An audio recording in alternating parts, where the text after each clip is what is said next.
ਵਾਹਿਗੁਰੂ। ਧੰਨ ਵਾਹਿਗੁਰੂ ਸਾਹਿਬ ਜੀਓ। ਤੇਰੇ ਕਵਨ ਕਵਨ ਗੁਣ ਕਹਿ ਕਹਿ ਗਾਵਾਂ। ਤੂੰ ਸਾਹਿਬ ਗੁਣੀ ਨਿਧਾਨਾ। ਤੁਮਰੀ ਮਹਿਮਾ ਬਰਨ ਨਾ ਸਾਕੋਂ। ਤੂੰ ਠਾਕੁਰ ਊਚ ਭਗਵਾਨਾ। ਜਪ ਤਪ ਸੰਜਮ ਧਰਮ ਨਾ ਕਮਾਇਆ। ਸੇਵਾ ਸਾਧ ਨਾ ਜਾਣਿਆ ਹਰ ਰਾਇਆ। ਕਹੋ ਨਾਨਕ ਹਮ ਨੀਚ ਕਰਮਾ। ਸ਼ਰਨ ਪਰੇ ਕੀ ਰਾਖੋ ਸ਼ਰਮਾ। ਧੰਨ ਵਾਹਿਗੁਰੂ ਸਾਹਿਬ ਜੀ। ਬਲ ਛੁਟ ਗਿਓ ਬੰਧਨ ਪਰੇ। ਕਛੂ ਨ ਹੋਤ ਉਪਾਏ। ਕਹੋ ਨਾਨਕ ਅਬ ਓਟ ਹਰ। ਗਜ ਜਿਉ ਹੋ ਸਹਾਏ। ਬਲ ਛੁਟ ਗਿਓ ਬੰਧਨ ਪਰੇ। ਕਛੂ ਨ ਹੋਤ ਉਪਾਏ। ਕਹੋ ਨਾਨਕ ਅਬ ਓਟ ਹਰ। ਗਜ ਜਿਉ ਹੋ ਸਹਾਏ। ਬਲ ਹੋਆ ਬੰਧਨ ਛੁਟੇ। ਸਭ ਕਿਛ ਹੋਤ ਉਪਾਏ। ਨਾਨਕ ਸਭ ਕਿਛ ਤੁਮਰੇ ਹਾਥ ਮੈਂ। ਤੁਮ ਹੀ ਹੋਤ ਸਹਾਏ। ਬਲ ਹੋਆ ਬੰਧਨ ਛੁਟੇ। ਸਭ ਕਿਛ ਹੋਤ ਉਪਾਏ। ਨਾਨਕ ਸਭ ਕਿਛ ਤੁਮਰੇ ਹਾਥ ਮੈਂ। ਤੁਮ ਹੀ ਹੋਤ ਸਹਾਏ। ਵਾਹਿਗੁਰੂ ਜੀ ਕਾ ਖਾਲਸਾ ਵਾਹਿਗੁਰੂ ਜੀ ਕੀ ਫਤਿਹ। ਪਰਮ ਸਨਮਾਨਯੋਗ ਚਵਰ ਛਤਰ ਤਖਤ ਦੇ ਮਾਲਕ ਜੁਗੋ ਜੁਗ ਅਟਲ ਧੰਨ ਧੰਨ ਸਤਿਗੁਰੂ ਗੁਰੂ ਗ੍ਰੰਥ ਸਾਹਿਬ ਸੱਚੇ ਪਾਤਸ਼ਾਹ ਜੀ ਦੀ ਪਾਵਨ ਹਜ਼ੂਰੀ ਅੰਦਰ ਸੁਭਾਏਮਾਨ ਗੁਰੂ ਸਵਾਰੇ ਸਤ ਸੰਗੀ ਜਨੋ। ਸਤਿਗੁਰਾਂ ਦੀ ਅਪਾਰ ਬਖਸ਼ਿਸ਼ ਰਹਿਮਤ ਹੋਈ ਹੈ। ਹਫ਼ਤਾਵਾਰੀ ਦੀਵਾਨ ਦੀਆਂ ਹਾਜ਼ਰੀਆਂ ਭਰ ਕੇ ਸਤਿਗੁਰਾਂ ਦੀ ਪਾਵਨ ਗੁਰਬਾਣੀ ਦੇ ਪਾਠ ਗੁਰਬਾਣੀ ਕੀਰਤਨ ਆਪ ਜੀਆਂ ਨੇ ਸਰਵਣ ਕੀਤੇ ਹਨ। ਚੱਲ ਰਹੀ ਲੜੀਵਾਰ ਕਥਾ ਸਤਿਗੁਰੂ ਗੁਰੂ ਤੇਗ ਬਹਾਦਰ ਸੱਚੇ ਪਾਤਸ਼ਾਹ ਜੀ ਦੇ ਪਾਵਨ ਸ਼ਲੋਕਾਂ ਦੀ ਜਿਹੜੇ 2 ਸ਼ਲੋਕ ਅੱਜ ਅਸੀਂ ਵਿਚਾਰਨੇ ਹਨ ਉਹ ਲੜੀ ਦੇ ਵਿੱਚ 53 ਅਤੇ 54 ਨੰਬਰ ਹਨ। ਇਹ 2 ਸ਼ਲੋਕਾਂ ਤੋਂ ਪਹਿਲਾਂ ਦੋਹਰਾ ਬੋਲਿਆ ਜਾਂਦਾ ਹੈ।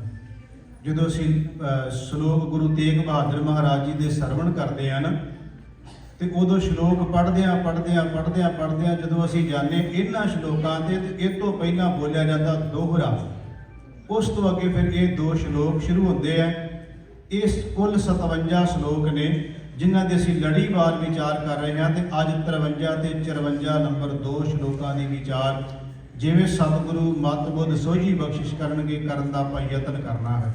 ਆਓ ਸਾਧ ਸੰਗਤ ਟਿਕਾ ਬਣਾਈਏ। ਸਾਰੀ ਸਾਧ ਸੰਗਤ ਮਨ ਦੇ ਟਿਕਾਓ ਇਕਾਗਰਤਾ ਦੇ ਵਾਸਤੇ ਆਓ ਮਿਲ ਕੇ ਉਚਾਰਨ ਕਰੀਏ। ਕੋਈ ਰਸਨਾ ਵਾਂਝੀ ਨਾ ਰਹੇ।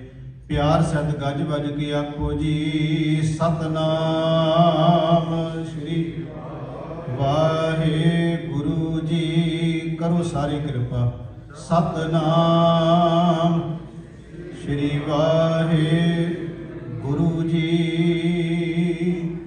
ਸਾਹਿਬ ਸਤਿਗੁਰੂ ਗੁਰੂ ਤੇਗ ਬਹਾਦਰ ਮਹਾਰਾਜ ਜੀ ਬਖਸ਼ਿਸ਼ ਕਰ ਰਹੇ ਨੇ। ਜਦੋਂ ਅਸੀਂ ਹਰ ਆਰੰਭਤਾ ਤੇ ਪਹਿਲਾਂ ਅੱਖਰੀ ਅਰਥ ਵੇਖਦੇ ਹਾਂ, ਮੁੜ ਕੇ ਉਸ ਦੇ ਭਾਵ ਅਰਥ ਦੇ ਵਿਆਖਿਆ ਨਾਲ ਆਪਾਂ ਜੁੜਦੇ ਹਾਂ। ਪਹਿਲਾ ਅੱਖਰੀ ਅਰਥ ਇਹਨਾਂ ਸ਼ਬਦਾਂ ਦੇ ਸਤਿਗੁਰੂ ਗੁਰੂ ਤੇਗ ਬਹਾਦਰ ਮਹਾਰਾਜ ਜੀ ਬਖਸ਼ਿਸ਼ ਕਰ ਰਹੇ ਹਨ ਕਿ ਬਲ ਛੁਟ ਗਿਓ ਬੰਧਨ ਭਰੇ ਕਛੂ ਨਾ ਹੋਤ ਉਪਾਏ। ਇੱਥੇ ਬਲ ਦਾ ਅਰਥ ਹੈ ਤਾਕਤ, ਬਲ ਦਾ ਅਰਥ ਹੈ ਸਮਰੱਥਾ, ਬਲ ਦਾ ਅਰਥ ਹੈ ਕਿ ਅੰਦਰੋਂ ਕਮਜ਼ੋਰ ਹੋ ਜਾਣਾ। ਇਹ ਸਾਰੀ ਜਦੋਂ ਸ਼ਬਦ ਨੂੰ ਤੁਸੀਂ ਦੇਖੋਗੇ ਸਾਰੀ ਗੱਲ ਅੰਦਰ ਦੀ ਚੱਲਣੀ ਹੈ। ਮਹਾਰਾਜ ਕਹਿੰਦੇ ਨੇ ਅੰਦਰੋਂ ਕਮਜ਼ੋਰ ਹੋ ਗਿਆ ਜੀਵ, ਬਲ ਚਲਿਆ ਗਿਆ, ਤਾਕਤ ਸਮਰੱਥਾ ਸਾਰੀ ਚਲੀ ਗਈ ਹੈ, ਬਲ ਛੁੱਟ ਗਿਓ। ਤੇ ਫਿਰ ਹੋਇਆ ਕਿ ਬੰਧਨ ਪਰ ਹੈ। ਜਦੋਂ ਅੰਦਰਲਾ ਬਲ ਤਾਕਤ ਸਮਰੱਥਾ ਚਲੇ ਗਈ ਤੇ ਬੰਧਨ ਆ ਕੇ ਪੈ ਗਏ, ਬੰਧਨ ਬਣ ਗਏ। ਉਹ ਬੰਧਨ ਵੀ ਆਪਾਂ ਦੇਖਾਂਗੇ। ਮਹਾਰਾਜ ਕਹਿੰਦੇ ਬੰਧਨਾਂ ਦੇ ਵਿੱਚ ਜੀਵ ਵੱਜ ਗਿਆ ਹੈ। ਹੁਣ ਹੀਲਾ ਕੋਈ ਨਹੀਂ, ਉਪਾਅ ਕੋਈ ਨਹੀਂ, ਹੋਵੇਗੀ। ਤੇ ਸਤਿਗੁਰੂ ਗੁਰੂ ਤੇਗ ਬਹਾਦਰ ਮਹਾਰਾਜ ਜੀ ਕਹਿੰਦੇ ਇੱਕ ਤਰਲਾ ਹੈ ਫਿਰ ਵਾਹਿਗੁਰੂ ਦੇ ਅੱਗੇ, ਬਲ ਛੁੱਟ ਗਿਓ ਬੰਧਨ ਪਰੇ ਕਛੂ ਨਾ ਹੋਤ ਉਪਾਏ। ਕਹੋ ਨਾਨਕ ਆਪ ਓਟ ਹਰ। ਕਹੋ ਨਾਨਕ ਦਾ ਮਤਲਬ ਗੁਰੂ ਤੇਗ ਬਹਾਦਰ ਮਹਾਰਾਜ ਜੀ ਕਹਿ ਰਹੇ ਨੇ। ਆਪ ਦਾ ਮਤਲਬ ਹੁਣ, ਇਸ ਵੇਲੇ। ਓਟ ਹਰ, ਓਟ ਹਰ ਦਾ ਮਤਲਬ ਹੋ ਗਿਆ ਹੇ ਹਰੀ ਪ੍ਰਮਾਤਮਾ ਵਾਹਿਗੁਰੂ, ਇਸ ਵੇਲੇ ਤੇਰਾ ਆਸਰਾ ਤੱਕਿਆ, ਤੇਰੀ ਓਟ ਲਈ ਹੈ, ਤੇਰਾ ਸਹਾਰਾ ਹੈ ਇਸ ਵੇਲੇ। ਤੇ ਮਹਾਰਾਜ ਇੱਕ ਉਦਾਹਰਨ ਦੇ ਕੇ ਕਹਿੰਦੇ ਨੇ ਗੱਜ ਜਿਉ ਹੋ ਸਹਾਏ। ਇਹ ਸ਼ਬਦ ਗੁਰੂ ਤੇਗ ਬਹਾਦਰ ਮਹਾਰਾਜ ਜੀ ਨੇ ਆਪਾਂ ਅੱਗੇ ਵੀ ਕਈ ਵਾਰ ਵਿਚਾਰਿਆ। ਮਹਾਰਾਜ ਨੇ ਗੱਜ ਸ਼ਬਦ ਵਰਤਿਆ। ਗੱਜ ਮਤਲਬ ਹਾਥੀ। ਮਹਾਰਾਜ ਜਿਵੇਂ ਗਨਕਾ ਦਾ ਜ਼ਿਕਰ ਕਰਦੇ ਆ, ਅਜਾਮਲ ਦਾ ਜ਼ਿਕਰ ਕਰਦੇ ਆ, ਧਰੂ ਦਾ ਜ਼ਿਕਰ ਕਰਦੇ ਆ ਗੁਰੂ ਤੇਗ ਬਹਾਦਰ ਸੱਚੇ ਪਾਤਸ਼ਾਹ ਮਹਾਰਾਜ ਜੀ, ਉੱਥੇ ਗੱਜ ਦਾ ਵੀ ਮਹਾਰਾਜ ਨੇ ਬੜੀ ਵਾਰ ਜ਼ਿਕਰ ਕੀਤਾ। ਇਹਦਾ ਮਤਲਬ ਹਾਥੀ ਹੈ। ਮਹਾਰਾਜ ਕਹਿੰਦੇ ਨੇ ਹੇ ਪ੍ਰਮਾਤਮਾ ਵਾਹਿਗੁਰੂ ਜੀ, ਤਾਕਤ ਚਲੀ ਗਈ, ਬਲ ਚਲਿਆ ਗਿਆ, ਸਮਰੱਥਾ ਚਲੀ ਗਈ ਸਾਰੀ, ਬੰਧਨ ਪੈ ਗਏ ਨੇ। ਹੁਣ ਇਹਨਾਂ ਬੰਧਨਾਂ ਤੋਂ ਵਾਹਿਗੁਰੂ ਤੁਸੀਂ ਮੁਕਤ ਕਰਾ ਸਕਦੇ ਹੋ। ਤੇ ਐਵੇਂ ਮੁਕਤ ਕਰਾ ਦਿਓ ਜਿਵੇਂ ਤੁਸੀਂ ਹਾਥੀ ਨੂੰ ਮੁਕਤ ਕਰਵਾਇਆ ਸੀ ਤੰਦੂਏ ਦੇ ਕੋਲੋਂ।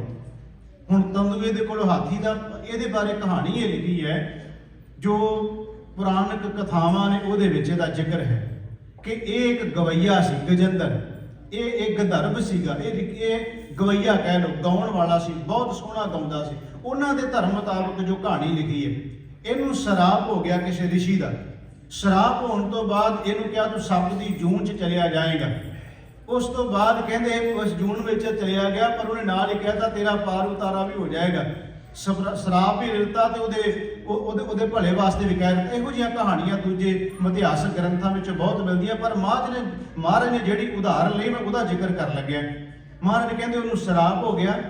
ਇਹ ਫਿਰ ਜਿਹੜਾ ਹਾਥੀ ਸੀ ਇਹ ਇੱਕ ਵਰਨ ਦੇ ਵਿੱਚ ਡੁੱਬਣ ਲੱਗਾ, ਭਾਵ ਕਿ ਤਲਾਬ ਦੇ ਵਿੱਚ ਡੁੱਬਣ ਲੱਗਿਆ। ਇਹਨੇ ਚਿਰ ਨੂੰ ਕੀ ਦੇਖਿਆ ਕਿ ਫੁੱਲ ਤਰਦਾ ਆਉਂਦਾ ਸੀ। ਉਹਨੇ ਆਪਣੀ ਸੁੰਡ ਵਿੱਚ ਉਹ ਫੁੱਲ ਲੈ ਲਿਆ ਤੇ ਪਰਮਾਤਮਾ ਦੇ ਅੱਗੇ ਪੁਕਾਰ ਕੀਤੀ, ਵਾਹਿਗੁਰੂ ਤੂੰ ਮੈਨੂੰ ਬਚਾ ਸਕਦਾ ਹੈ। ਪਰਮਾਤਮਾ ਨੇ ਤੰਦੂਏ ਕੋਲੋਂ ਛੁਡਾ ਲਿਆ। ਇਹ ਗੁਰੂ ਤੇਗ ਬਹਾਦਰ ਮਹਾਰਾਜ ਜ਼ਿਕਰ ਕਰਦੇ ਨੇ। ਹੁਣ ਮਹਾਰਾਜ ਕਹਿੰਦੇ ਨੇ ਵੀ ਵੇਖੋ ਇੱਕ ਹਾਥੀ ਹੈ, ਜਿਹੜਾ ਜਾਨਵਰ ਹੈ, ਪਸ਼ੂ ਹੈ, ਉਹ ਪੁਕਾਰ ਕਰਦਾ ਹੈ ਪਰਮਾਤਮਾ ਦੇ ਦਰ ਉੱਤੇ ਤੇ ਪਰਮਾਤਮਾ ਉਹਦੀ ਪੁਕਾਰ ਸੁਣਦਾ ਤੇ ਉਹਨੂੰ ਤੰਦੂਏ ਤੋਂ ਬਚਾ ਲੈਂਦਾ ਹੈ। ਇਹਦਾ ਮਤਲਬ ਮਹਾਰਾਜ ਉਦਾਹਰਨ ਦੇ ਰਹੇ ਨੇ। ਦੂਸਰਾ ਸ਼ਲੋਕ ਹੈ ਅੱਜ ਦੀ ਲੜੀ ਵਿੱਚ, ਉਹਦੇ ਚ ਸਤਿਗੁਰੂ ਗੁਰੂ ਤੇਗ ਬਹਾਦਰ ਸੱਚੇ ਪਾਤਸ਼ਾਹ ਮਹਾਰਾਜ ਕਹਿੰਦੇ ਜਦੋਂ ਅਰਦਾਸ ਹੋਈ ਫਿਰ ਮਿਲਿਆ ਕੀ ਉਹਦੇ ਤੋਂ ਬਾਅਦ। ਪਹਿਲਾ ਹੈ ਕਿ ਤਾਕਤ ਬਲ ਸਮਰੱਥਾ ਕੋਈ ਨਹੀਂ।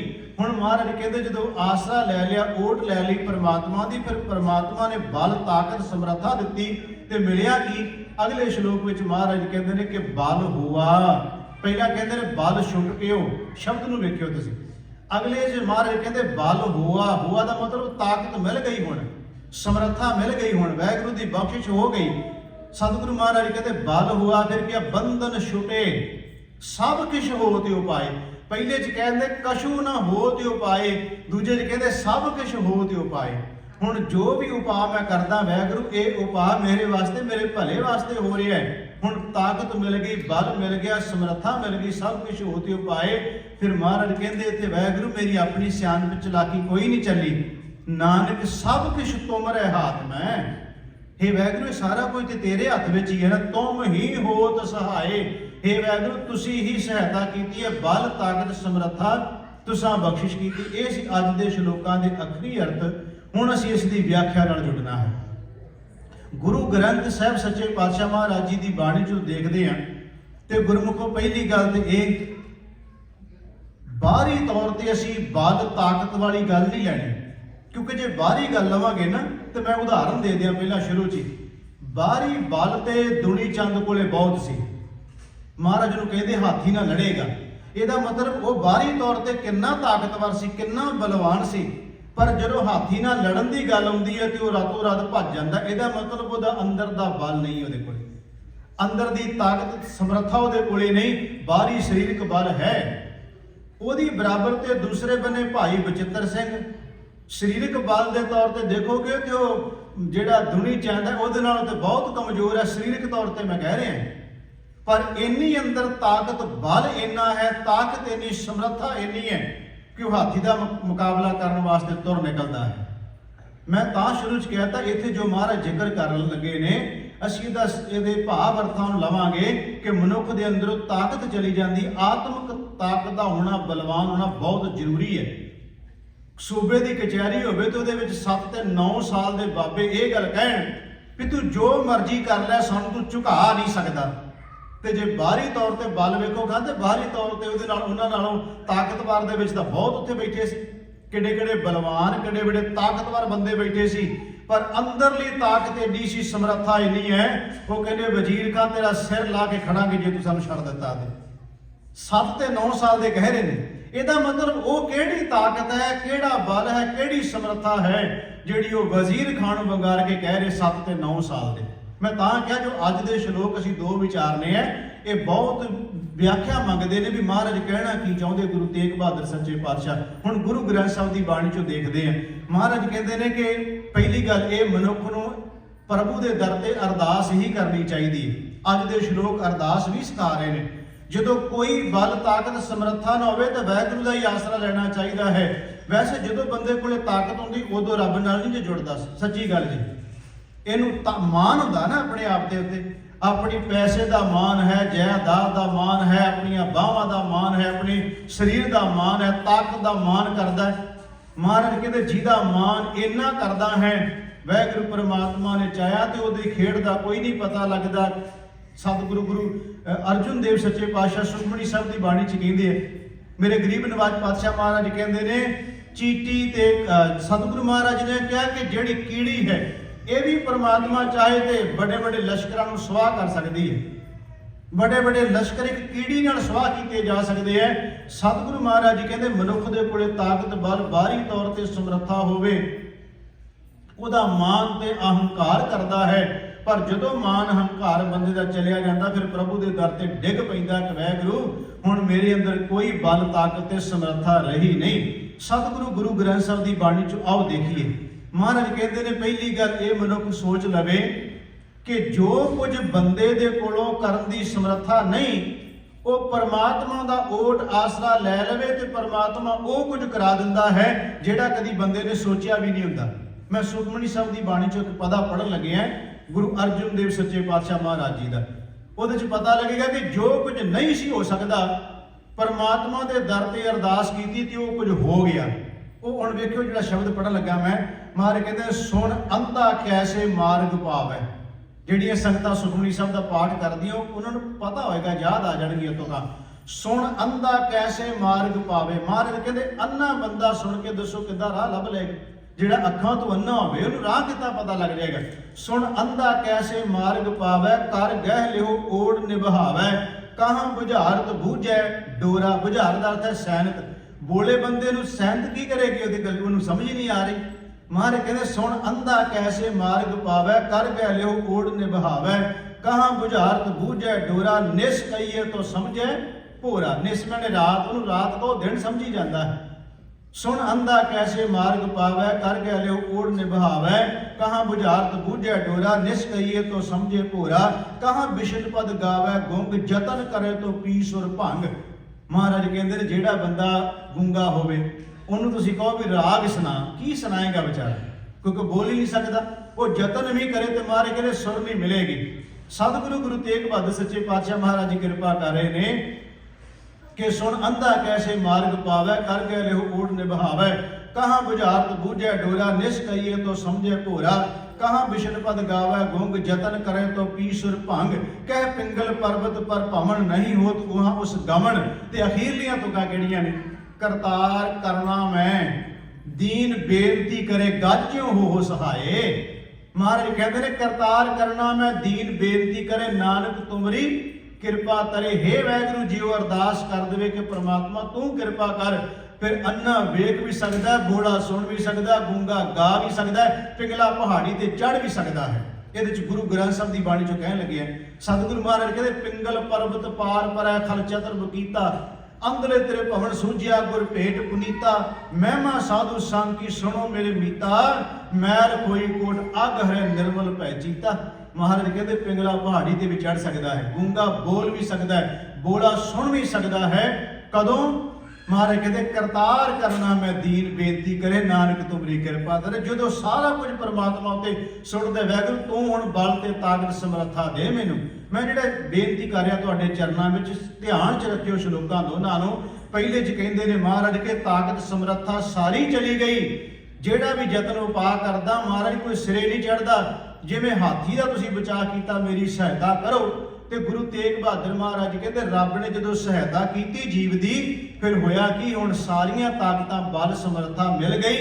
हुण जो कुछ भी करदा ਉਹਦੇ ਵਿੱਚ महाराज कहंदे ने इस दी इउं कह लो कि समर्था ही समर्था परमात्मा ने जदों बख्शिश करती, हुण जिस भी काम ਵਿੱਚ ਪੈਂਦਾ है ਉਹਦੇ ਵਿੱਚ सफलता ही सफलता हो रही है। मैं इतिहास ਦੀਆਂ ਇੱਕ ਦੋ ਘਟਨਾ ਕਹਿਣੀਆਂ ਨੇ, ਇਹਨਾਂ ਸ਼ਲੋਕਾਂ ਨਾਲ ਹੀ ਰਲਦੀਆਂ ਮਿਲਦੀਆਂ ਨੇ। पहली गल तो यह जो सतगुरु गुरु हरगोबिंद सच्चे पातशाह महाराज जी, हुण मैं बेनती कर लग्या कि जो बल ताकत हुंदी है बंदा उदों की समझदा है, जो ताकत बल समर्था चली जाती है फिर बंदा आसरा लवे रब दा ते रब उहदी सहायता किवें करदा। इहदे ते बोल रहे हैं। जो सतगुरु गुरु हरगोबिंद सच्चे पातशाह महाराज जी, उन्होंने ग्वालियर के किले विच कैद कर दिता गया है। ते ग्वालियर का किला याद रखियो, वो किला है ਜਿਹਦੇ ਵਿੱਚ ਬੰਦਾ ਜਿਉਂਦਾ ਚਲਿਆ ਜਾਂਦਾ ਪਰ ਜਿਉਂਦਾ ਵਾਪਸ ਨਹੀਂ ਆਉਂਦਾ।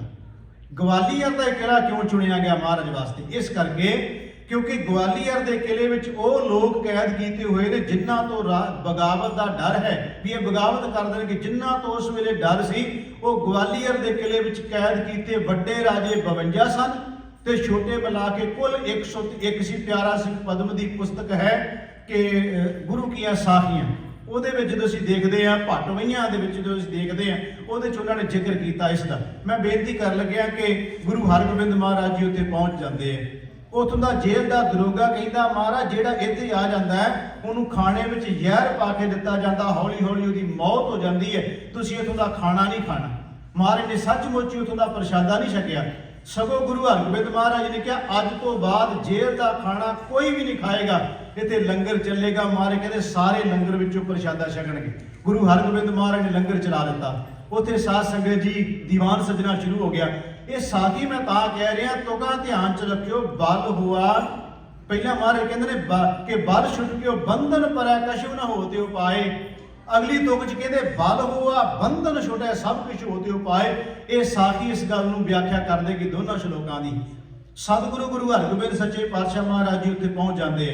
बड़े यतन किए जाते सतगुरु महाराज जी खत्म करन दे। मैं पूरा इतिहास नहीं कहना, मैं सिर्फ वो पक्ष लैना कि महाराज बंधन काटनहार किवें ने। सतगुरु गुरु हरगोबिंद महाराज जी की रिहाई का हुक्म आता है कि महाराज नूं रिहा कर दिता जाए। गुरु हरगोबिंद सच्चे पातशाह महाराज जी कहते कलिया नहीं जाना, जिन्ने भी जेल दे विच इस किले विच जिन्ने भी कैदी सब नाल लैके जाने हैं। उस वेले जहांगीर सोचता भी जे सारे चले गए तो बगावत हो जाएगी। गुरु हरगोबिंद सच्चे पातशाह महाराज जी जिम्मेवारी भी उन्होंने चुकते हैं तो सतगुरां दे अगे रो रो के तरले लेंदे ने, महाराज इस किले विचों सानूं हुण कोई नहीं बचा सकदा तुहाडे तो बिना। इहदा मतलब हुण बल ताकत समर्था सारी चली गई। कहंदे महाराज तुहाडे तो बिना कोई नहीं बचा सकदा, हुण तुसीं किरपा करो साडा बचाव करो। ते गुरु हरगोबिंद महाराज जी कहंदे जदों जावांगे ते कल्ले नहीं सारिਆਂ ਨੂੰ ਨਾਲ ਲੈ ਕੇ ਜਾਵਾਂਗੇ। सचमुच गुरु हरगोबिंद सच्चे पातशाह महाराज जी उथों के 52 राजे ते नाल मिला के कुल 101 राजियां नूं गुरु हरगोबिंद सच्चे पातशाह महाराज जी ग्वालियर के किले विचों रिहा करते हैं। इसका मतलब हो गया पहला उन्होंने कोले ताकत बल सरीरक तौर पर तो बहुत सी राजियां दे कोले, पर जदों किले विच कैद कर दिते गए हुण वो रोंदे ने भी साडा बचा कोई नहीं। इहदा मतलब जदों फरियाद कीती फिर गुरु उन्हां नूं बचाउण वास्ते पहुंच गया। विध तां कोई ना कोई बननी सी ना, इहो कह लो उन्हां दी फरियाद दी विधि बन गई कोई कि गुरु हरगोबिंद सच्चे पातशाह महाराज उस किले में जाते हैं। फिर महाराज सब नूं लैके आउंदे, उन्हां जिन्ने राजे सन ग्वालियर के किले विचों रिहा किया जाता। मैं तां कहा कि पहला बंदा ये समझे जदों बल ताकत समर्था नहीं फिर उदों अरदास ही की जा सकती है वाहिगुरू के चरणों में। गुरु ग्रंथ साहिब की बाणी के कुछ वचन कह लग्या जदों अरदास करनी होवे ते की ध्यान च रखना चाहिए। महाराज दे बाणी च वचन कीता भट्ट साहिबाना ने, कहते अब राखो दास भाट की लाज, जैसी राखी लाज भगत प्रहलाद की, हरनाग सुफारे कर आज, फुन द्रौपदी लाज रखी हर प्रभ जी, शीनत बरत वस्त्र दीन बहु साज, सुदामा आपदा ते राखिया गनका पड़त पूरे ते काज, श्री सतगुर सो प्रसन्न कल जुग होए, राखो दास भाट की लाज। भट्ट साहिबान कहते एवं अरदास करिए, केड़ी अरदास करिए, हम अब गुण भरे एक गुण नाही, अमृत छाड़ बिखै बिख खाही, माया मोह भरम पै भूले, सुत दारा सो प्रीत लगाई, एक उत्तम पंथ सुनियो गुर संगत तह मिलंत जम त्रास मिटाई, एक अरदास भाट कीरत की गुर रामदास, राखो शरणाई। इउं बंदा अरदास करे गुरु के चरणों में की आखे, सतगुर आयो शरण तुहारी, मिलै सुख नाम हर शोभा, चिंता लाहे हमारी, अवर न सूझै दूजी ठार, हार परियो तो दुआरी, लेखा छोड़ अलेखा छूटे हम निर्गुण लियो उभारी, सद बख्शेन सदा मेहरबाना, सबना दे आधारी, नानक दास संत पातशाह परियो, राख लियो एह बारी। ਇਹਦਾ मतलब अरदास करनी महाराज सिखा रहे हैं। जब ये भावना ना अरदास होएगी तो गुरु तेग बहादुर महाराज कहते हुण बल हुआ बंधन छुटा, हुण ताकत मिल गई, बल मिल गया, हुण सारे बंधनों तो मुक्ति हो गई। एक होर साखी कही आपां इतिहास विचों ताकि गल होर स्पष्ट हो जाएगी। सतगुरु गुरु अमरदास सच्चे पातशाह महाराज जी जदों गोइंदवाल साहिब की धरती ते महाराज संगतां नूं तार रहे ने गुरु अमरदास सच्चे पातशाह, ध्यान च रखियो जिहड़ियां तुकां दी आपां विचार कर रहे हैं कि महाराज कहते ने जदों बल ताकत अंदरों सारी चली गई उदों बंधन आके पै गए। उदों इहों कह लो बंधनां विच बंदा जकड़िया गया। जदों बंधनां में जगड़िया गया फिर ने अरदास की, परमात्मा इस वेले मेरा तू सहाय हो सकता है, तू मेरा बचाव कर सकदा, जिवें तुसीं हाथी नूं बचा लिया तंदूए कोलों, वाहिगुरू हुण तुसीं मेरा बचाव करो। महाराज कहते अरदास तो बाद परमात्मा बौड़ी करदा फिर ओहदी। आपां इस उत्ते बोल रहे हैं। सतगुरु गुरु अमरदास महाराज जी गोइंदवाल साहिब की धरती ते जदों रहमतां वरताउंदे पए ने, पाकिस्तान दे अंदर एक पिंड है खाई पिंड, उत्थों दा इक नौजवान सी। इस नौजवान की इहो कह लो संगत जिहड़ी सी ना, क्योंकि माँ बाप तुर गए तो माँ बाप तो बाद संगत माड़े बने बुरे बने पै गई। है सी अमीर घराने का, खतरी सी, अमीर घराने का सी, पैसे टके चार कुले दे कुले हैगे सी। जिन्ना चिर पैसे सी सारे उहदे नेड़े नेड़े आउंदे सन ते नेड़े नेड़े आके चंगी सलाह देने वाला कोई नहीं सी, बुरियां सलाहां च पा दिता। इहो कह लो अपने जिहड़े कुकर्म वो करदे सी उन्हां कुकर्मां च उहनूं फसा दिता। जदों उन्हां चक्करां च पै गया ਉਹੀ आदतां ਉਹਨੂੰ पै गई ਜਿਹੜੀਆਂ ਦੂਜਿਆਂ ਨੂੰ ਪਈਆਂ ਸੀ। ਇਹਦਾ ਸਾਰਾ ਕੁਝ ਜਾਂਦਾ ਰਿਹਾ ਕੋਲੋਂ। मैं हुण बेनती कर लगा देखियो जे जदों बंधन पैंदे कित्थों तक पै जांदे है ते जदों अरदास निकलदी है ते गुरु उन्हां बंधनां विचों कढ के किड्डी वड्डी रहमत वरतांदा। ਇਹ साखी सानूं बड़ा हुलारा देवेगी, सानूं साडे जीवन विच बहुत कुछ तब्दीली आएगी भी बंदा किन्ना भी निगर जाए गुरु ਉਹਨੂੰ कित्थे चुक के लै जांदा। अरदास दे विच एडी वड्डी ताकत है। ਇਹਦਾ ਹੁਣ ਜੀਵਨ ਇਦਾਂ ਦਾ ਬਣ ਗਿਆ ਕਿ ਇਹਦਾ ਇਉਂ ਕਹਿ ਲਓ ਕਿ ਸਰੀਰਕ ਤੌਰ ਤੇ ਮਾਨਸਿਕ ਤੌਰ ਤੇ ਇਉਂ ਬੰਦਾ ਬਹੁਤ ਜ਼ਿਆਦਾ ਪਰੇਸ਼ਾਨ ਹੋ ਗਿਆ। ਘਰ ਦੇ ਤਾਂ ਹੈ ਕੋਈ ਨਹੀਂ, ਪਹਿਲਾਂ ਸੱਜਣ ਮਿੱਤਰ ਦੋਸਤ ਵੀ ਸਾਥ ਛੱਡ ਕੇ ਚਲੇ ਗਏ। ਇਹਨੂੰ ਇਉਂ ਕਹਿ ਲਓ ਵੀ ਕੋੜ ਦੀ ਬਿਮਾਰੀ ਲੱਗ ਗਈ। ਕੋੜ ਦੀ ਬਿਮਾਰੀ ਉਹਨਾਂ ਸਮੇਂ ਤੁਹਾਨੂੰ ਪਤਾ ਜੋ ਹਾਲਾਤ ਸਨ, ਕਿੰਨੀਆਂ ਮੌਤਾਂ ਹੁੰਦੀਆਂ ਸੀ। ਜਦੋਂ ਕੋੜ ਮਹਾਰਾਜ ਗੁਰੂ ਅਰਜਨ ਦੇਵ ਸੱਚੇ ਪਾਤਸ਼ਾਹ ਵੀ ਜਾਂਦੇ ਰਹੇ, ਜਦੋਂ ਕੋੜੀਆਂ ਦੇ इलाज वास्ते गुरु महाराज खुद जाते रहे। मैं जी बेनती कर लग्या इनू कोड़ की बीमारी हो गई। हुण कोड़ी बंदे दे कोले दसो कौन जाएगा? नेड़े कोई नहीं ढुकदा, क्योंकि कहते छूत की बीमारी जो लागे चले गया उन्होंने भी कोड़ चिंबड़ जाएगा। इस बीमारी तो बंदा डरदा। इहों कह लो इस बंदे दे नेड़े कोई भी नहीं जाता। जेड़े कोई सज्जन मित्र दोस्त भी वो भी साथ छड्ड गए। ये बंदा हुण रोंदा है, हाय हाय करता है, करलाउंदा है। इहों कह लो ये कह रहा जिवें कि महाराज हुण मेरे तेरे तो बिना मेरा कोई नहीं, गाज्यों हो सहाय। हे वैगुरु हुण तेरी ओट, तेरा आसरा, तेरा सहारा है। हे परमात्मा हुण मेरा कोई नहीं, तू मेरा सहारा बन, मैनू बचा लै। महाराज मैं बहुत गुनाह को कर्म कीते, वैगुरु हुण मेरे ते तू किरपा करे। हाड़े कढदा है ਜਦੋਂ ਗੁਰੂ ਚਰਨਾਂ 'ਚ ਕੱਢੇ ਹਾੜੇ ਤੇ ਫਿਰ ਉਹ ਗੁਰੂ ਦੇ ਚਰਨਾਂ 'ਚ ਸੁਣੀ ਜਾਂਦੀ ਹੈ। ਇਹਨੂੰ ਕਿਸੇ ਸਿੱਖ ਨੇ ਵੇਖਿਆ, ਉਹਨੂੰ ਤਰਸ ਆ ਗਿਆ, ਇਸ ਪ੍ਰੇਮੇ ਨੂੰ ਚੁੱਕਿਆ ਇੱਥੋਂ ਲਾਹੌਰ ਤੋਂ, ਖਾਈ ਪਿੰਡ ਤੋਂ, ਇਹ ਸਿੱਧਾ ਗੋਇੰਦਵਾਲ ਸਾਹਿਬ ਦੀ ਧਰਤੀ ਤੇ ਲੈ ਆਇਆ। ਇਹਨੇ ਲਿਆ ਕੇ ਦੀਵਾਨ ਸਜਿਆ ਸੀ ਤੇ ਦੀਵਾਨ ਦੇ ਵਿੱਚ ਪਿਛਲੇ ਬੰਨੇ ਲਿਆ ਕੇ ਇਹਨੇ ਬਿਠਾ ਦਿੱਤਾ ਉਸ ਨੂੰ, ਤਾਂ ਕਿ ਨੇੜੇ ਨਾ ਲਿਜਾਇਆ ਜਾਵੇ, ਇਹ ਛੂਤ ਦੀ ਬਿਮਾਰੀ ਕਿਸੇ ਹੋਰ ਨੂੰ ਨਾ ਲੱਗ ਜਾਏ।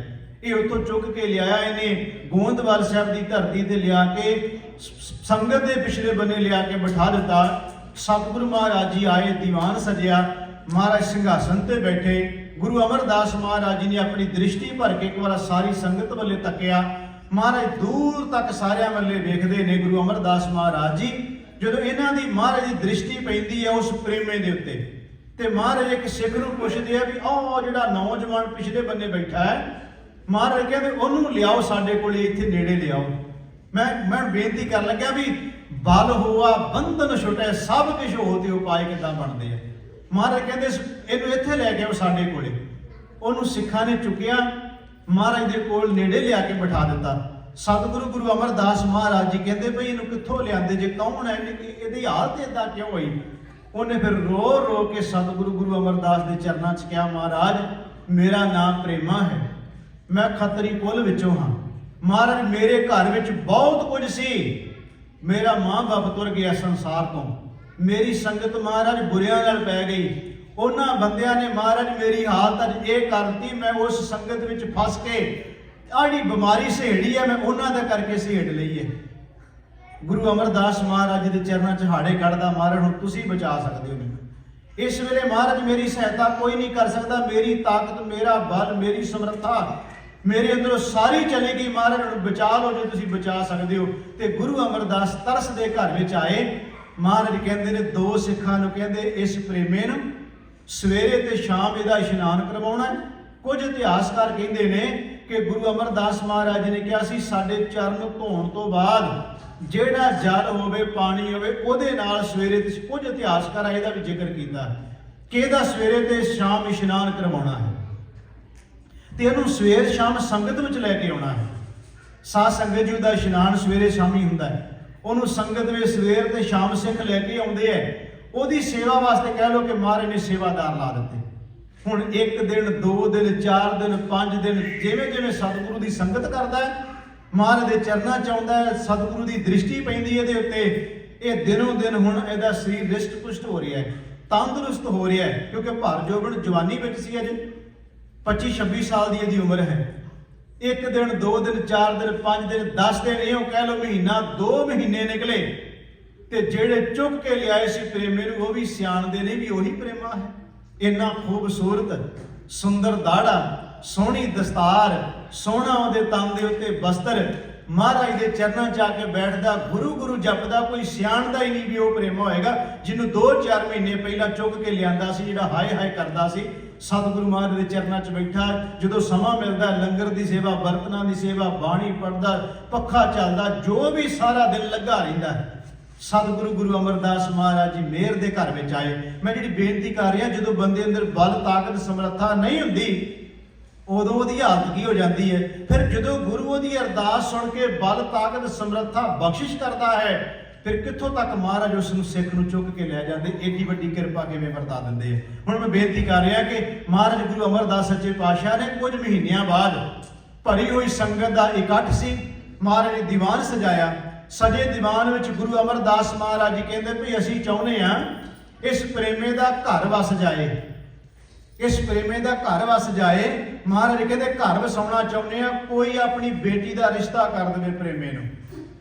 ਤੁਸੀਂ ਦੇਖੋ ਜਰਾ ਨਿਗਾਹ ਮਾਰ ਕੇ, ਬੰਦਾ 2-4-6 ਮਹੀਨੇ ਪਹਿਲਾਂ ਜਿਹੜਾ ਆਇਆ, ਜਿਹਦੇ ਤਨ ਦੇ ਉੱਤੇ ਕੋੜ ਹੈ, ਜਿਹਦੀ ਸੰਗਤ ਇੰਨੀ ਬੁਰੀ ਹੋ ਗਈ, ਉਹਦਾ ਸਾਰਾ ਕੁਝ ਚਲਿਆ ਗਿਆ ਹੱਥੋਂ, ਕੁਝ ਨਹੀਂ ਉਹਦੇ ਕੋਲ। ਅੱਜ ਗੁਰੂ ਅਮਰਦਾਸ ਕਹਿ ਰਹੇ ਨੇ ਭਰੀ ਸੰਗਤ ਵਿੱਚ ਕਿ ਕੋਈ ਸਿੱਖ ਉੱਠੇ ਤੇ ਆਪਣੀ ਬੇਟੀ ਦਾ ਰਿਸ਼ਤਾ ਕਰ ਦੇਵੇ ਇਸ ਨੂੰ। ਸਾਰੇ ਨੀਵੀਂ ਪਾ ਕੇ ਬੈਠੇ ਨੇ। ਕਿਉਂ ਭਲਾ? ਇਸ ਕਰਕੇ ਕਿਉਂਕਿ ਪਤਾ ਸੀ ਸਭ ਨੂੰ ਵੀ ਇਹ ਤਾਂ ਕੋੜੀ ਹੈ, ਕੋੜ ਇਹਨੂੰ ਹੋਇਆ ਸੀ। ਇਹਦਾ ਪਰਿਵਾਰ ਦਾ ਪਿਛੋਕੜ ਸਭ ਨੂੰ ਪਤਾ ਲੱਗ ਗਿਆ ਵੀ ਕਿਹੜੀ ਸੰਗਤ ਚੋਂ ਆਇਆ। ਘਰ-ਬਾਰ ਕੋਈ ਨਹੀਂ, ਪਰਿਵਾਰ ਕੋਈ ਨਹੀਂ, ਜਾਇਦਾਦ ਕੋਈ ਨਹੀਂ, ਕਮਾਈ ਇਹਦੇ ਕੋਲੇ ਕੋਈ ਨਹੀਂ। ਕੌਣ ਲੜਕੀ ਦਾ ਹੈ? ਭਾਈ ਸ਼ੀਹਾਂ ਉੱਪਲ ਉਹ ਉੱਠੇ ਨੇ। ਉਹਨਾਂ ਨੇ ਗੁਰੂ ਅਮਰਦਾਸ ਮਹਾਰਾਜ ਜੀ ਦੇ ਚਰਨਾਂ 'ਚ ਬੇਨਤੀ ਕੀਤੀ ਖੜੇ ਹੋ ਕੇ, ਮਹਾਰਾਜ ਮੈਂ ਵੀ ਧੀ ਵਾਲਾ ਹਾਂ ਤੇ ਜਿਹੜੇ ਸੰਗਤ ਵਿੱਚ ਬੈਠੇ ਇਹਨਾਂ 'ਚ ਵੀ ਬਹੁਤਿਆਂ ਦੀਆਂ ਧੀਆਂ ਵਿਆਹੁਣ ਵਾਲੀਆਂ ਹੋਣਗੀਆਂ। ਮਹਾਰਾਜ ਜੋ ਮੈਂ ਸੋਚਦਾ ਹੋ ਸਕਦਾ ਇਹ ਵੀ ਇਹੀ ਸੋਚਦੇ ਹੋਣ। ਮਹਾਰਾਜ ਕਹਿੰਦੇ ਤੂੰ ਕੀ ਸੋਚਦਾ ਹੈ? ਉਹਨੇ ਕਿਹਾ ਮਹਾਰਾਜ ਮੈਂ ਸੋਚਦਾ ਕਿ ਇਸ ਪ੍ਰੇਮੇ ਦਾ ਕੌਣ ਹੈ, ਇਹਦਾ ਘਰ-ਬਾਰ, ਕਾਰੋਬਾਰ, ਜਾਇਦਾਦ, ਲੜਕੀ ਜਿਹਨੇ ਵਿਆਹਣੀ ਹੈ ਤੇ ਪਾਲੇਗਾ ਨੂੰ ਕਿਵੇਂ, ਰੋਟੀ ਪਾਣੀ ਕਿੱਥੋਂ ਖਵਾਏਗਾ। ਗੁਰੂ ਅਮਰਦਾਸ ਮਹਾਰਾਜ ਕਹਿੰਦੇ ਤੁਸੀਂ ਕਹਿੰਦੇ ਹੋ ਪ੍ਰੇਮੇ ਦਾ ਕੌਣ ਹੈ? ਮਹਾਰਾਜ ਨੇ ਪ੍ਰੇਮੇ ਨੂੰ ਆਪਣੇ ਵੱਲੇ ਕਰਕੇ ਨਾ ਗੁਰੂ ਅਮਰਦਾਸ ਮਹਾਰਾਜ ਜੀ ਨੇ, ਮੈਂ ਇਤਿਹਾਸ ਚੋਂ ਕਹਿ ਰਿਹਾ, ਸਤਿਗੁਰੂ ਗੁਰੂ ਅਮਰਦਾਸ ਮਹਾਰਾਜ ਨੇ ਕਿਹਾ ਪ੍ਰੇਮਿਆਂ ਮੁਖ ਸੰਗਤ ਵੱਲੇ ਕਰ ਲੈ। ਸੰਗਤ ਵੱਲੇ ਉਹਦਾ ਮੁੱਖ ਹੋ ਗਿਆ, ਪਿੱਠ ਮਹਾਰਾਜ ਨੇ ਆਪਣੇ ਵੱਲੇ ਕਰਵਾ ਲਈ। ਜਿਸ ਸਿੰਘਾਸਨ ਤੇ ਗੁਰੂ ਅਮਰਦਾਸ ਮਹਾਰਾਜ ਜੀ ਬੈਠੇ ਸਨ ਉਸੇ ਸਿੰਘਾਸਨ ਤੇ ਆਪਣੇ ਅੱਗੇ ਬਿਠਾ ਕੇ ਗੁਰੂ ਅਮਰਦਾਸ ਮਹਾਰਾਜ ਜੀ ਨੇ ਉਹਨੂੰ ਗਲ ਬੱਕੜੀ ਵਿੱਚ ਲੈ ਕੇ ਭਰੀ ਸੰਗਤ 'ਚ ਕਹਿੰਦੇ ਨੇ, ਕੌਣ ਕਹਿੰਦਾ ਪ੍ਰੇਮੇ ਦਾ ਕੋਈ ਨਹੀਂ, ਪ੍ਰੇਮਾ ਤਾਂ ਸਾਡਾ ਪੁੱਤਰ ਹੈ, ਸਾਡਾ ਬੇਟਾ ਹੈ, ਸਾਡਾ ਫਰਜ਼ੰਦ ਹੈ। ਜਦੋਂ ਭਰੀ ਸੰਗਤ 'ਚ ਮਹਾਰਾਜ ਨੇ ਕਿਹਾ ਨਾ ਤੇ ਕਿੰਨੇ ਸੰਗਤ ਵਿੱਚ ਉੱਠ ਕੇ ਖੜੇ ਹੋ ਗਏ ਕਿ ਮਹਾਰਾਜ ਇਹ ਤੁਹਾਡਾ ਪੁੱਤਰ ਹੈ ਤੇ ਅਸੀਂ ਇਹਦਾ ਆਪਣੀ ਬੇਟੀ ਦਾ ਰਿਸ਼ਤਾ ਕਰਨ ਨੂੰ ਤਿਆਰ ਹਾਂ। ਮਹਾਰਾਜ ਕਹਿੰਦੇ ਨਹੀਂ, ਹੁਣ ਨਹੀਂ, ਹੁਣ ਉਸੇ ਦੀ ਬੇਟੀ ਦਾ ਰਿਸ਼ਤਾ ਹੋਏਗਾ ਜਿਹੜਾ ਸਭ ਤੋਂ ਪਹਿਲਾਂ ਉੱਠ ਕੇ ਖੜਾ ਸੀ, ਉਹ ਸੀ ਭਾਈ ਸ਼ੀਹਾਂ ਉੱਪਲ। ਉਹਨੇ ਕਿਹਾ ਮਹਾਰਾਜ ਮੈਂ ਆਪਣੀ ਬੇਟੀ ਦਾ ਰਿਸ਼ਤਾ ਇਹਨੂੰ ਕਰਨਾ ਚਾਹੁੰਦਾ। ਗੁਰੂ ਅਮਰਦਾਸ ਮਹਾਰਾਜ ਨੌਜਵਾਨ ਦਾ ਵਿਆਹ ਕੀਤਾ। ਇਸ ਦੀ ਘਰ ਵਾਲੀ ਸੀ ਮੱਥੋ। ਮਹਾਰਾਜ ਨੇ ਇਸ ਦਾ ਨਾਮ ਬਦਲ ਦਿੱਤਾ, ਪ੍ਰੇਮੇ ਤੋਂ ਬਾਅਦ ਮੁਰਾਰੀ ਨਾਮ ਰੱਖ ਦਿੱਤਾ।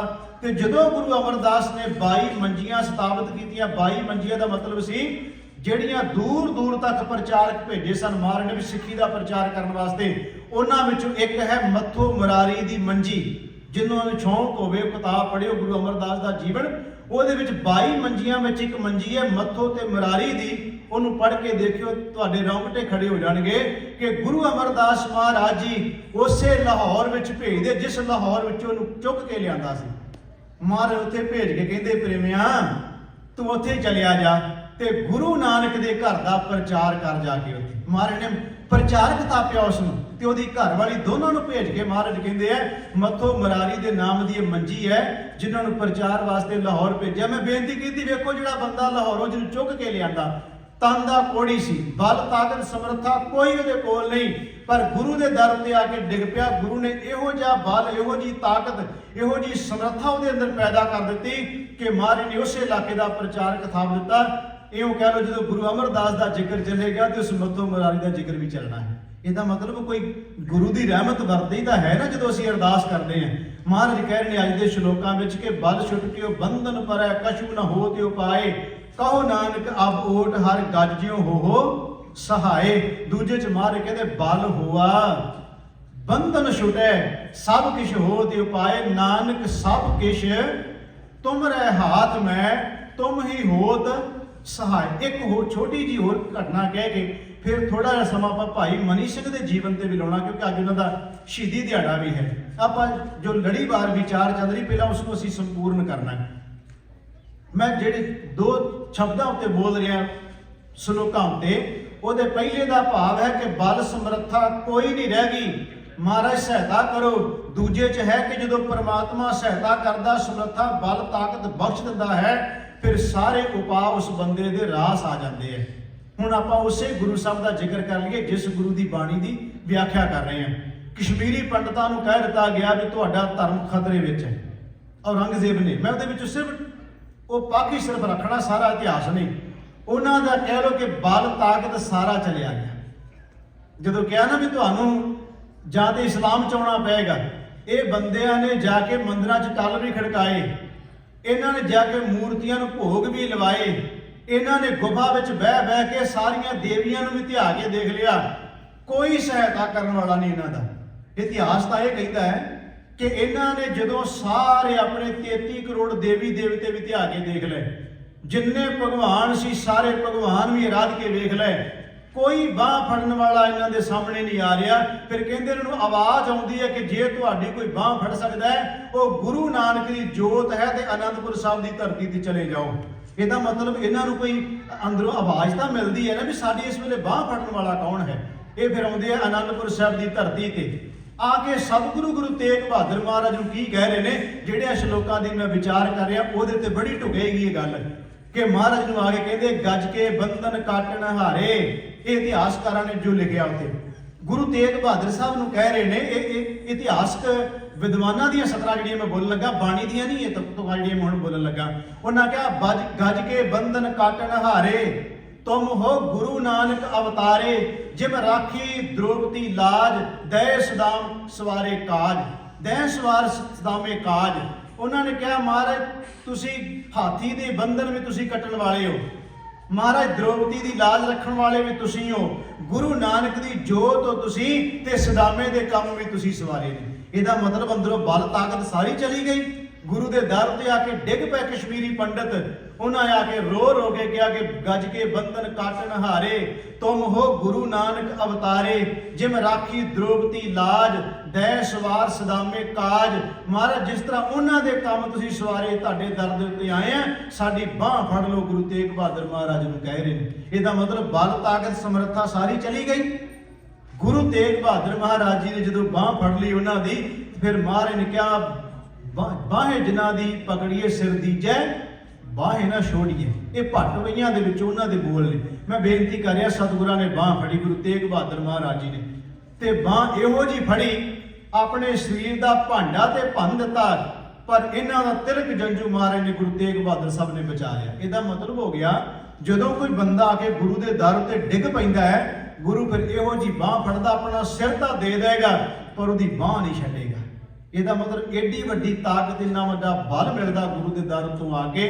ਸਤਿਗੁਰੂ ਗੁਰੂ ਤੇਗ ਬਹਾਦਰ ਮਹਾਰਾਜ ਜੀ ਦੇ ਸ਼ਲੋਕਾਂ ਦੀ ਅਸੀਂ 53 ਤੇ 54 ਨੰਬਰ ਦੀ ਵਿਚਾਰ ਕੀਤੀ ਹੈ। ਇੱਕ ਵਾਰ ਮੈਂ ਫਿਰ ਪੜ੍ਹ ਦਿਆਂ ਕਿ ਬਲ ਛੁਟਕਿਓ ਬੰਧਨ ਪਰੈ, ਕਛੂ ਨਾ ਹੋਤਿ ਉਪਾਏ। ਕਹੋ ਨਾਨਕ ਅਬ ਓਟ ਹਰ ਗੱਜ ਜਿਉ ਹੋ ਸਹਾਏ। ਜਦੋਂ ਕਿਹਾ ਵਾਹਿਗੁਰੂ ਤੁਸੀਂ ਸਾਡੀ ਸਹਾਇਤਾ ਕਰੋ, ਫਿਰ ਮਹਾਰਾਜ ਕਹਿੰਦੇ ਪਰਮਾਤਮਾ ਨੇ ਸਹਾਇਤਾ ਕੀ ਕੀਤੀ ਕਿ ਬਲ ਹੋਆ ਬੰਧਨ ਛੁਟੇ। ਤਾਕਤ ਬਲ ਮਿਲ ਗਿਆ, ਸਾਰੇ ਹੀ ਬੰਧਨਾਂ ਤੋਂ ਮੁਕਤ ਹੋ ਗਿਆ। ਤੇ ਗੁਰੂ ਤੇਗ ਬਹਾਦਰ ਮਹਾਰਾਜ ਜੀ ਕਹਿ ਰਹੇ ਨੇ ਕਿ ਬਲ ਹੋਆ ਬੰਧਨ ਛੁਟੇ, ਸਭ ਕੁਛ ਹੋਤਿ ਉਪਾਏ। ਨਾਨਕ ਸਭ ਕੁਛ ਤੁਮਰੇ ਹਾਥ ਮੈਂ, ਤੁਮ ਹੀ ਹੋਤ ਸਹਾਏ। ਗੁਰੂ ਹੀ ਸਹਾਇਤਾ ਕਰਦਾ।